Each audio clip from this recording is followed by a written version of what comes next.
Menteri Koordinator Bidang Hukum, HAM, Imigrasi dan Pemasyarakatan, Profesor Yusril Iza Mahendra.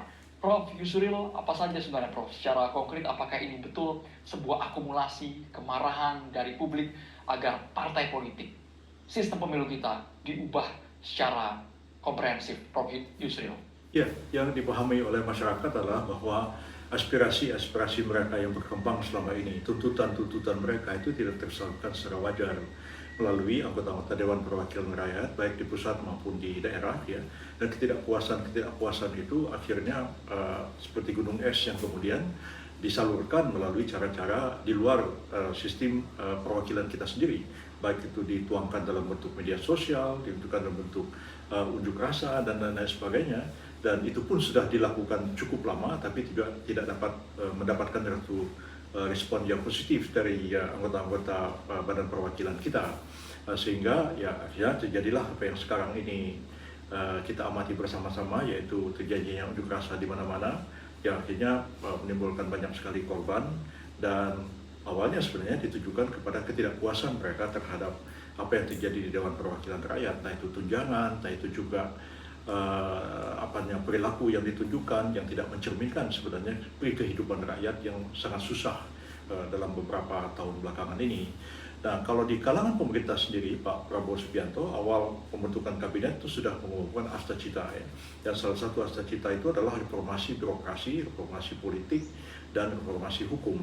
Dan saya kira itu secara konsisten digaungkan oleh beliau dan diperintahkan kepada pembantu-pembantu beliau, ya, kepada Menteri Dalam Negeri, kepada saya juga yang menangani masalah hukum dan HAM.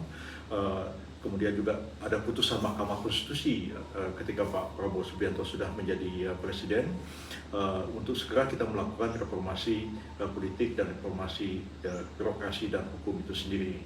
Dan sekarang ini memang pemerintah, terutama Menteri Dalam Negeri, sedang mempersiapkan langkah-langkah, mempersiapkan juga amandemen terhadap undang-undang tentang DPR, ya, yang akibat dari putusan Mahkamah Konstitusi, dan juga imbasnya tentu melakukan juga reformasi atau perubahan terhadap undang-undang partai politik yang ada sekarang, yang dianggap tidak mencerminkan aspirasi rakyat dan tidak betul-betul representatif mewakili suara rakyat dan kepentingan dari seluruh rakyat kita. Prof. Yusril, kalau mengubah regulasi kan jelas berbelit-belit, prosesnya sangat panjang. Kalau untuk pembenahan, ketika eksekutif yang turun tangan, menurut Prof. Yusril, apakah bisa dengan cepat diubah, membalikkan telapak tangan, Prof? Tentu tidak mudah, karena undang-undang itu kan harus dibahas bersama dengan DPR. Tapi keinginan kuat dari pemerintah sendiri untuk melakukan reformasi politik itu sangat terasa, dan itu juga sesuatu yang digaungkan oleh Pak Presiden Prabowo Subianto sejak awal beliau memegang tampuk pemerintahan. Dan sampai sekarang pun, walaupun akhir-akhir ini beliau fokus menangani masalah ekonomi, ya, karena kita juga menghadapi masalah ekonomi yang cukup berat, ya, tapi tidak melupakan sama sekali keinginan untuk melakukan reformasi di bidang politik itu. Dan DPR tentu juga dapat menyiapkan satu rancangan undang-undang, tapi nanti akan terjadi satu kompromi. Apakah pemerintah yang akan mengajukan RUU perubahan terhadap DPR itu sendiri, dan partai politik apakah DPR sendiri. Tapi saya melihat kecenderungannya sekarang ini lebih kepada pemerintah untuk mengambil inisiatif perubahan. Dan karena perubahan itu terkait langsung dengan perubahan undang-undang, maka mau tidak dapat dilakukan sepihak oleh pemerintah. Tentu harus dibahas bersama dengan Dewan Perwakilan Rakyat.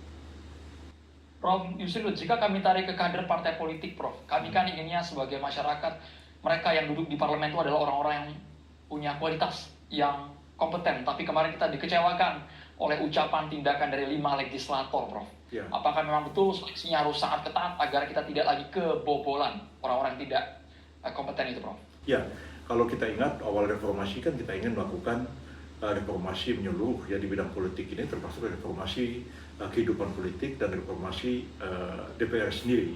Dan kalau kita lihat contoh pemilu tahun 1999 itu tidak seperti sekarang, ya, dan betul-betul representatif mewakili kepentingan rakyat, dan banyak sekali orang-orang aktivis, ya, ahli-ahli hukum, akademisi yang direkrut menjadi calon-calon legislatif dan terpilih menjadi anggota Dewan Perwakilan Rakyat.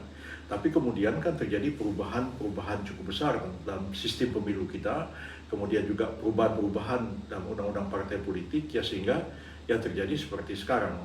ya partai politik jadi tidak lagi mencerminkan demokrasi yang sesungguhnya, tapi juga sudah menjadi semacam autokrasi dan juga semacam oligarki di dalam partai politik itu sendiri, yang sekira ini juga memerlukan satu reformasi yang agak serius tentang kehidupan partai politik ini. Dan kemudian juga bagaimana kita merekrut anggota calon-calon dari anggota DPR dengan sistem yang seperti sekarang ini, ya siapapun yang muncul itu tidak ada lagi nomor urut, ya orang itu tidak perlu lagi melalui proses pengkaderan di dalam partai itu tidak diuji kemampuannya, tapi karena dengan sistem pemilu kita sekarang ini, ya ujung-ujungnya politik itu transaksional, ya siapa punya duit ya kans untuk menang itu besar sekali. Dan kemudian siapa yang populer, ya populer pun ya ada duit juga. Atau kadang-kadang yang modal popularitas itu kemudian direkrut, kemudian dibiayai oleh partai, jadilah sebagai anggota Dewan Perwakilan Rakyat, dan kemudian menimbulkan banyak masalah karena mereka tidak paham sebenarnya apa yang harus diperjuangkan, yang menjadi aspirasi rakyat itu sendiri. Jadi kalau kita melihat sebagai satu contoh, ya kemarin insiden yang menimpa beberapa anggota DPR kita, walaupun kita sangat prihatin dengan hal ini mengapa sampai bisa terjadi, tapi ya, itu terjadi pada kalangan selebriti yang selama ini dianggap tidak mampu mengartikulasikan apa yang menjadi aspirasi rakyat dan tidak memberikan satu respon yang positif terhadap perkembangan-perkembangan yang terjadi di masyarakat, ya, sehingga timbul kekecewaan, ya masalah joget dipersoalkan, masalah tunjangan DPR, masalah tunjangan perumahan dipersoalkan oleh rakyat, tapi tidak diberikan satu respon yang positif, sehingga terjadilah arus demonstrasi besar-besaran. Kalau saya sebenarnya paham betul mengapa ini terjadi, dan saya kira memang harus dilakukan satu perubahan. Mengapa saya katakan perubahan terhadap undang-undang DPR dan undang-undang partai politik harus dilakukan? Karena dalam sistem kita sekarang ini, berdasarkan hasil amandemen UUD 45, ya tidak ada yang bisa ikut ikut pemilu itu, pemilu DPR, ya itu kecuali partai politik, ya nggak bisa ada calon perseorangan. Itu sudah dikunci oleh pasal 22E Undang-Undang 45 sekarang ini, sehingga reformasinya bukan lagi pada konstitusi, tapi reformasinya pada tingkat undang-undang yang mengatur sistem pemilu, pelaksanaan pemilu, dan kemudian undang-undang yang mengatur tentang DPR itu sendiri. Tapi menurut Prof. Yusril sendiri, apakah kemarin kejadian di akhir Agustus menjadi momentum agar wajah legislatif kita tidak ada lagi yang berulah secara personal dan akhirnya merambat ke institusi itu sendiri, Prof? Ya, saya kira ini merupakan satu momentum yang kita ambil hikmahnya dari peristiwa ini, walaupun kita tentu sangat prihatin, sangat sedih dengan terjadinya korban, ya ada yang meninggal, ada yang luka-luka, ada yang ya meninggal juga karena ingin menyelamatkan diri, seperti kejadian di Makassar dan lain-lain, dan sejumlah aktivis mahasiswa ditahan sekarang ini di banyak lembaga kepolisian, ya tentu kita sangat sedih dan prihatin dengan hal ini. Makanya saya mengatakan ya dilakukanlah pembelaan yang benar terhadap mereka, dan kita juga tentu di internal pemerintah juga melakukan satu otokritik terhadap diri kita sendiri. Apakah mereka yang ditahan ini betul-betul mereka yang melakukan satu kejahatan, ya katakanlah memprovokasi, merusak, menjarah dan atau tidak, ya. Saya berkeyakinan kalau mereka itu mahasiswa, mereka itu buruh yang betul-betul menyalurkan aspirasinya, sebenarnya mereka tidak ditahan dan mereka juga tidak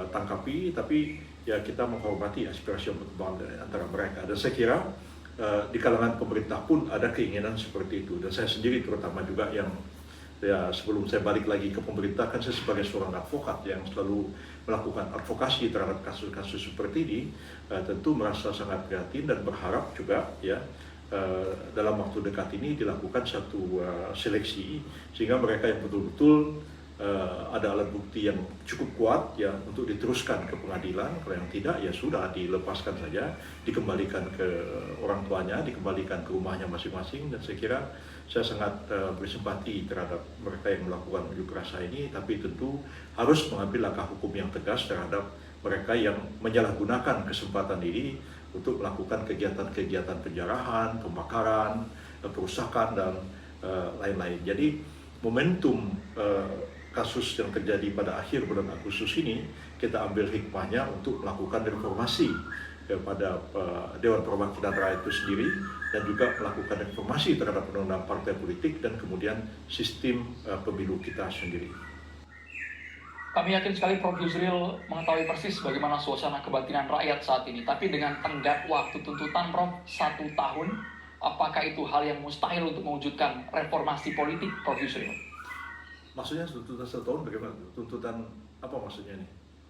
Tuntutan reformasi politik, kemudian partai politik semua ditindaklanjuti, baik itu eksekutif maupun legislatif. Betul.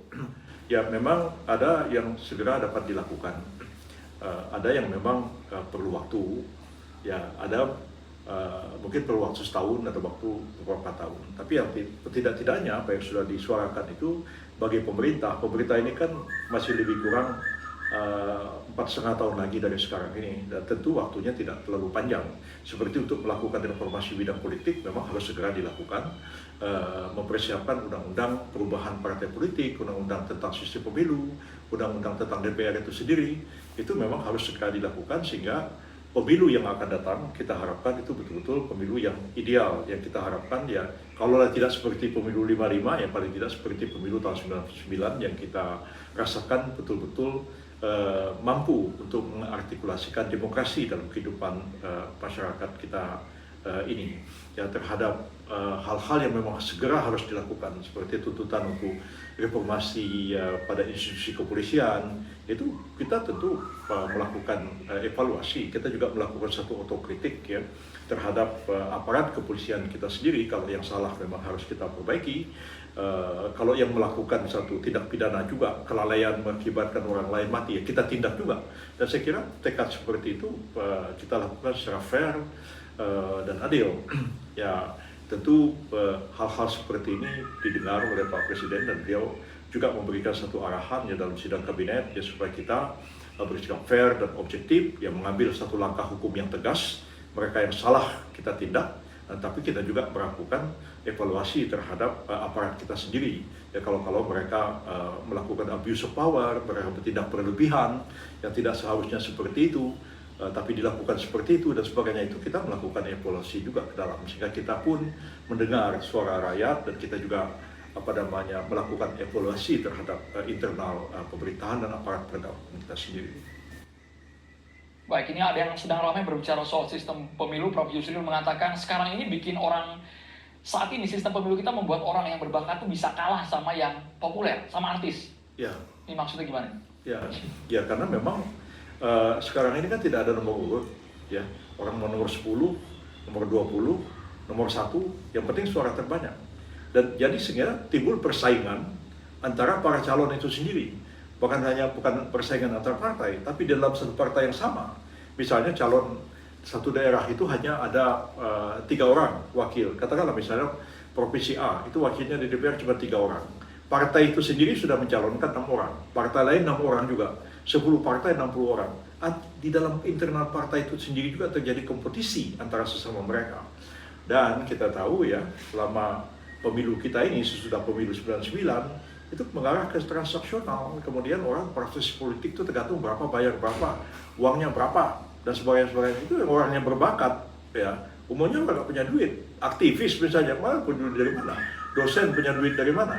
Nah tapi kalau mereka itu orang kaya, ya mereka pengusaha, mereka kontraktor di daerah, ya kemudian mereka itu selebriti, populer. Yang selebriti ada yang punya duit, ada yang enggak, ya. Ada aja artis-artis yang nggak punya duit begitu, oleh partai dibiayain, ya karena jadi kerjasama. Partai perlu dapat wakil di DPR, artis itu juga kepengen jadi anggota DPR, ya kerjasama lah 2 orang ini. Ya lalu kemudian menghasilkan DPR yang kita rasakan seperti sekarang. Itu bukan cuma DPR, kepala daerah kita juga di daerah-daerah yang mampu, yang berbakat, yang pintar, yang menyerap aspirasi rakyat, kalah sama orang yang punya duit. Nah ini yang Pak Prabowo berkali-kali mengatakan, jangan sampai politik kita itu hanya membuka kesempatan bagi orang yang punya duit aja. Nah bahaya negara kita ke depan ini kalau kita seperti ini, para pemimpin kita. Sepakat Prof dengan poin itu. Artinya tuntutan dari rakyat ini tidak akan mungkin diabaikan oleh pemerintah ya Prof ya? Saya berkeyakinan seperti itu. Dan kita dapat lihat juga kan apa statement Presiden, apa ucapan-ucapan Presiden, ucapan dan tanggapan dari para menteri kabinet menanggapi perkembangan yang terjadi akhir-akhir ini. Dan saya kira tidak seorang pun yang berani mengatakan, oh saya tidak merespon, abaikan aja. Nggak mungkin ya. Kita ini semua pemerintah memegang amanat dari seluruh rakyat, dan tentu kita juga merasakan apa yang dirasakan oleh rakyat, dan kita tentu berkewajiban untuk segera menyerap aspirasi itu dan segera mewujudkannya. Kalau kita gagal merespon apa yang jadi keinginan rakyat itu, ya kejadian-kejadian seperti akhir Agustus kemarin itu bisa terulang lagi di waktu-waktu yang akan datang. Dan kita tahu makin besar demonstrasi itu, makin besar unjuk rasa, makin membuka peluang pula bagi pihak-pihak lain yang sebenarnya tidak murni memperjuangkan keinginan rakyat, tapi keinginan mereka sendiri untuk mengacaukan keadaan, yang melakukan kerusakan sehingga kita setback secara ekonomi, hanya kita tertinggal lagi ya. Ini kan mengingatkan kita pada peristiwa tahun 1998 ya. Pada waktu itu kita tuh hampir-hampir sudah menjadi Asian Tiger ya, menjadi kekuatan ekonomi yang penting di kawasan Asia, atau kita terhempas ya dengan kasus krisis moneter yang kemudian berdampak ke bidang-bidang yang lain. Nah, saya, Pak Prabowo Subianto, Pak Wiranto, Pak Safri Samsudin itu orang-orang yang tersisa dari 98 itu yang secara langsung ya menangani apa yang terjadi pada waktu itu.